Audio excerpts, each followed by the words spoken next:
COVID-19 concerns lead to budget cuts in Missouri, and Governor Mike Parson is responding tonight to a weekend of protests that included some violent turns. Our Capitol Bureau reporter Jeff Bernthal was in Jefferson City, where the governor also explained what President Trump is asking governors across the nation to do.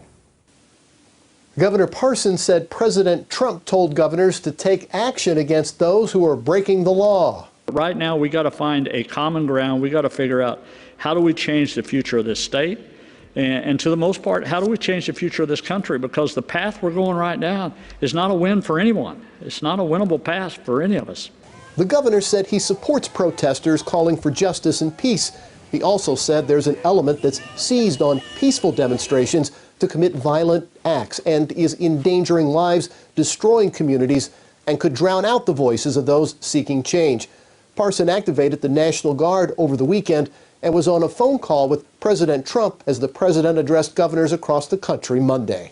He said that people needed to take the action, the resources they needed to stop the looting and breaking into private business, stealing, throwing rocks at police officers, shooting people.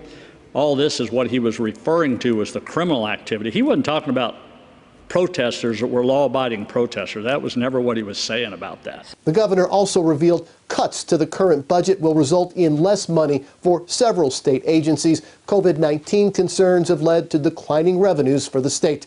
K-12 funding will take a $131 million hit, and the Department of Higher Education and Workforce Development will see $41 million in cuts. House Minority Leader Representative Crystal Quade released a statement following the news of the budget cuts, saying that Republican tax cuts have led to a situation now where the state must make these reductions. Governor Parson has said that the downturn in the economy has been unprecedented and that his administration did set aside $100 million for unexpected expenses. Reporting from our Capitol Bureau in Jefferson City, I'm Jeff Bernthal.